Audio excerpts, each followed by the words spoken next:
भीमसेन ने ऐसा कौन सा व्रत किया था जिससे उन्हें सभी एकादशियों का फल प्राप्त हुआ? इसका उत्तर छिपा है निर्जला एकादशी में। आइए जानते हैं इस महापुण्यदायी व्रत की कथा और महिमा। जय श्री कृष्ण, राधे राधे सभी भक्त जनों को।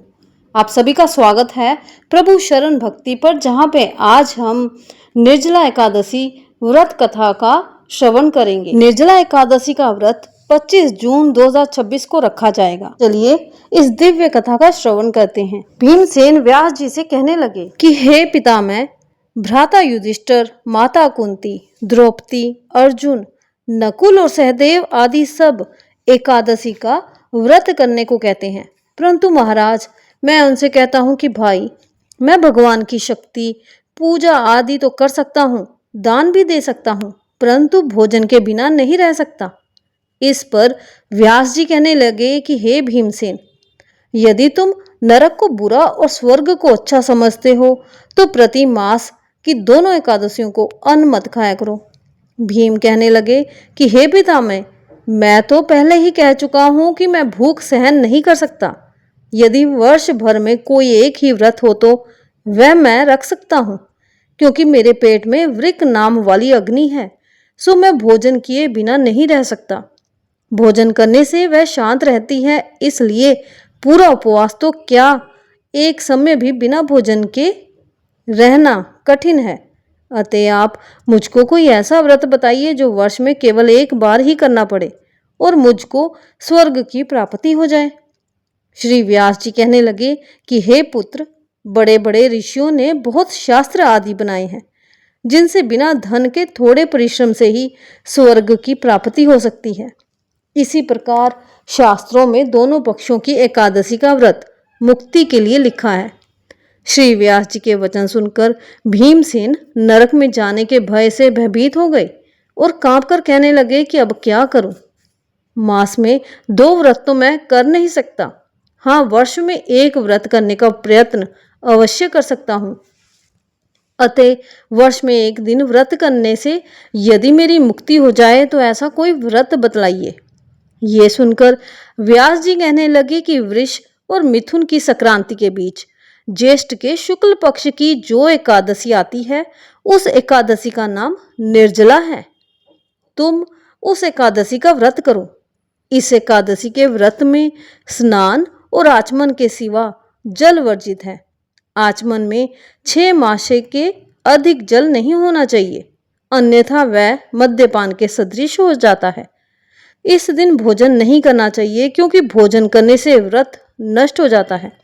यदि एकादशी को सूर्य उदय से लेकर द्वादशी के सूर्य उदय तक जल ग्रहण ना करें तो उसे सारी एकादशियों के व्रत का फल प्राप्त होता है। द्वादशी को सूर्य उदय से पहले उठकर स्नान आदि करके ब्राह्मणों को दान आदि देना चाहिए। इसके पश्चात भूखे और सत्पात्र ब्राह्मण को भोजन कराकर फिर आप भी भोजन कर लेना चाहिए।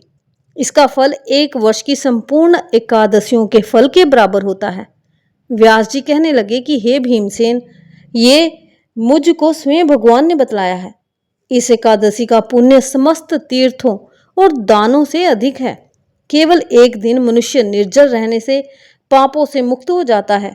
जो मनुष्य निर्जला एकादशी का व्रत करते हैं, उनकी मृत्यु के समय यमदूत आकर नहीं घेरते, बल्कि भगवान के पार्षद उसको पुष्पक विमान में बिठाकर स्वर्ग को ले जाते हैं।